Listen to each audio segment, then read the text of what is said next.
Bonjour à tous et bienvenue dans cette vidéo consacrée à l'actualité rétro et gaming du mois de janvier 2024. Avec le CES qui s'est tenu du 9 au 12 janvier à Las Vegas et des tonnes de news rétro gaming, ce mois de janvier a encore été riche en annonces. Quoi de mieux pour commencer cette année qu'une nouvelle sur ce bon vieux Tetris version NES. Sorti en 1989, ce jeu n'avait jamais été terminé, à l'exception d'une intelligence artificielle il y a quelques mois. Il aura fallu attendre 35 ans pour qu'un gamin de 13 ans, dont le pseudo est Blue Scooty, y parvienne.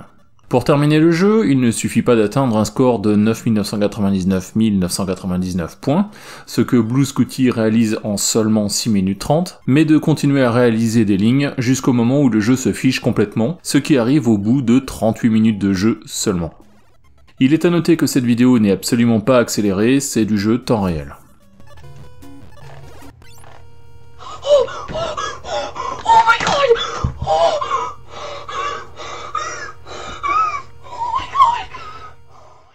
Du côté matériel, le projet Kickstarter de la RetroWatch a suscité mon intérêt.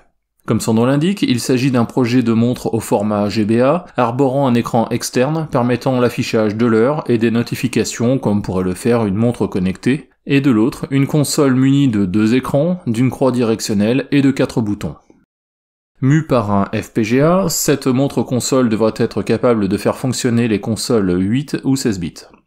Sur le papier, cette montre console est un objet très enviable, malgré des dimensions qui n'ont pas encore été communiquées, et un prix de 179$ hors frais de port, qui la place très largement au-dessus des consoles portables actuelles. Prévu en livraison pour novembre 2024, le projet Kickstarter est d'ores et déjà financé, même si les croquis présentés semblent encore loin d'une version finale de la bête. Au-delà de cette montre, l'actualité matérielle a, bien entendu, été largement dominée par le CES de Las Vegas. Le Consumer Electronics Show s'est résolument tourné vers l'intelligence artificielle, servie à toutes les sauces en cette année 2024. Du réfrigérateur intelligent capable de prédire les dates de consommation des aliments, en passant par des téléviseurs pliables et transparents, des lampes prédictives, des voitures gavées au chat GPT, il y en a pour tous les goûts. Malgré cette profusion d'IA et de gadgets, quelques matériels plus orientés gaming ont toutefois retenu mon attention. C'est tout d'abord le cas de la future console portable gaming de MSI, la Claw. Concurrente du Steam Desk, de l'Asus ROG Ally, du Lenovo Legion et aussi de l'Aya Neo 2 testé l'an dernier sur cette chaîne, cette nouvelle arrivante ne devrait pas bouleverser le paysage vidéoludique. Pour commencer, son écran de 7 pouces Full HD paraît correct, mais n'est pas OLED, ce qui aurait pu lui permettre de se placer face au nouveau Steam Deck. Au-delà de ce petit écueil, c'est surtout son processeur qui pose question. Là où tous les concurrents font appel à AMD, qui a largement fait ses preuves dans les processeurs tout en un, MSI a cette fois-ci choisi un processeur Intel pour donner vie à sa console. Jusque-là, très en retrait dans le domaine du jeu, Intel a tout approuvé pour ce lancement, et les quelques personnes qui ont pu mettre la main sur un exemplaire de test ne sont pas emballées. Le jeu Assassin's Creed Mirage, par exemple, peinerait à dépasser les 30 FPS en Full HD.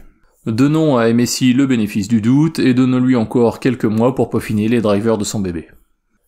Toujours dans les consoles portables, Hyperkin nous joue le remake de la Sega Nomad. Cette console embarquant des cartouches physiques de Mega Drive se veut plus moderne et plus utilisable que son ancêtre américain. Si la Nomad a eu du mal à trouver son public outre-Atlantique, c'est en grande partie pour son autonomie désastreuse, mais aussi pour son écran peu lisible. Sur ces 2 points, la Mega 95 corrige le tir avec ses 10 heures d'autonomie, mais pourquoi embarquer un écran 16 neuvième pour une console qui ne propose que des jeux 4 tiers ? De plus, d'après les premiers retours, la croix directionnelle et les boutons font un peu cheap. Hyperkin avait déjà tenté le coup il y a quelques années avec la Superboy, mais à plus de 120€ la console, pas sûr que le succès soit au rendez-vous une fois encore. Plus intéressante à mon goût, l'Aya Neo Next Lite se place en concurrente directe du Steam Deck. Elle est la première console de série à embarquer un dérivé de SteamOS, nommé Holo ISO, qui permet à la console de booter plus rapidement, mais aussi d'être compatible à 99% avec l'OS de Valve. Les inconditionnels de Windows peuvent toutefois se rassurer car les pilotes sont fournis par Aya Neo. Sinon, au niveau matériel, la console embarque un processeur Ryzen 5 4500U ou Ryzen 7 4800U avec 16 Go de RAM, un écran de 7 pouces d'une résolution 2800p et une batterie de 47 Wh. Côté connectique, la console propose un port disque M2, 3 ports USB 3 Gen 2, un port jack 3.5 pour l'audio. Proposée à 299€ en version de base Ryzen 5 avec 128 Go de stockage, elle est certes moins puissante qu'un Steam Deck, mais aussi bien moins chère. Sa pertinence sera jugée lors des premiers tests lors de sa sortie le 10 février prochain. Autre console portable et autres usages, Atari proposera au second semestre la Gaming Station portable. Designée comme le Steam Deck ou la Yaneo Next Lite, cette console se la joue rétro-nostalgique puisqu'elle embarque plus de 200 jeux Atari sous licence officielle. Côté matériel, il ne faut pas s'attendre à un monstre de puissance, mais la présence d'un trackball sur le côté peut s'avérer être une bonne idée pour profiter pleinement de la Logitech florissante de la firme de Sunnyvale. L'autre bonne idée de la part d'Atari, c'est de rétroéclairer uniquement les boutons utilisés par le jeu en cours. À 149€, cette console est un peu chère, mais c'est sans doute le prix de la nostalgie et de la légalité. Le secteur des consoles rétro est décidément très en forme en ce début d'année, avec Analog qui sort la Duo. Déjà connu avec sa console portable nommée Pocket, basée sur un FPGA, Analog remet le couvert avec une machine embarquant une nouvelle fois un FPGA, mais dédiée cette fois-ci à la NEC PC Engine. Toutefois, là où la Pocket se démarque avec le support d'OpenFPGA, permettant de lancer n'importe quelle machine, cette nouvelle Duo est beaucoup plus limitée puisque son processeur n'est pas ouvert. Il faudra donc se contenter ici des jeux PC Engine et dérivés, mais rien d'autre. Pas question non plus de charger des ROM dans la machine, seuls les supports physiques sont acceptés. En revanche, les fans de la marque japonaise vont être aux anges, puisque cette Duo permet, en théorie, de faire tourner les jeux de toutes les régions, que ce soit sur support U-Card ou sur CD-ROM. Pour ce dernier, l'indispensable manche-disque est de la partie. Sachez enfin que la console coûte la bagatelle de 250€, ce qui n'est pas rien pour une console de niche, d'autant que c'est exactement le prix de la Pocket, qui propose en plus un superbe écran, ainsi que la compatibilité avec de nombreuses autres consoles, dont la PC Engine. Ah oui, j'ai aussi oublié de préciser que les manettes ne sont pas vendues avec la console, il faudra donc ajouter à cela un contrôleur 8 bits d'eau sans fil, ou une manette originale PC Engine à brancher en filaire. Comme vous le savez, depuis quelques mois, je m'intéresse de très près au sim racing, et si vous avez la même passion, la nouveauté suivante risque de vous interpeller. La société Turtle Beach s'apprête à mettre sur le marché un ensemble volant-pédalier plus que complet. Pour 699€, l'ensemble comprend un volant retour de force en direct drive, un pédalier avec pédale de frein low cell, un afficheur LCD capable de diffuser les informations de télémétrie, ainsi qu'un button box latéral assez complet. Compatible uniquement PC et Xbox, ce volant devrait toutefois avoir quelques limitations, comme une force inférieure ou égale à 5 Nm.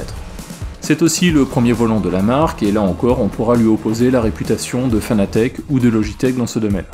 C'est toutefois un équipement à surveiller de très près en attendant un test. Sa sortie est prévue pour le 26 février. Je tourne la page du matériel pour en venir au trailer du prochain jeu vidéo dans l'univers d'Indiana Jones. Intitulé Indiana Jones et le Cercle Ancien, et publié par le très prolifique studio Bethesda, ce jeu d'action-aventure prendrait place en 1937, entre les aventuriers de l'Arche perdue et la dernière croisade, mais c'est à peu près tout ce que l'on connaît de son scénario. Au niveau du gameplay, l'ère de jeu serait un monde ouvert, avec des phases d'action et d'énigmes à la manière d'un Tomb Raider. Pour couronner le tout, la voix française d'Indiana Jones, à savoir Richard Darbois, sera bien de la partie, ce qui promet une plongée en immersion totale dans l'univers de l'homme au fouet. Nous verrons dans les prochains mois si le jeu tient toutes ses promesses, puisque sa sortie est annoncée pour 2024 sur Xbox et PC. Tu ne peux pas continuer à fuir tes problèmes, Indiana. Je vais me gêner. Alone in the Dark, le jeu mythique de Frédéric Reynal, précurseur des Survival Horror, aura le droit à un remake en bonne et due forme. Prévu sur PC, Xbox et PS5 le 20 mars prochain, celui-ci a fait l'objet d'une refonte complète, loin du simple maquillage cosmétique. Développé par THQ Nordic, et à l'origine prévu pour octobre 2023, le jeu se déroule une nouvelle fois dans le manoir Desserto, avec les deux protagonistes, Emily Hartwood et Edward Camby. J'espère qu'il sera meilleur que le très moyen Alone in the Dark Illumination, mais je suis assez confiant car Frédéric Reynal a validé la direction artistique de cet opus. Detective, I really need you to get yourself together. I can't do this alone.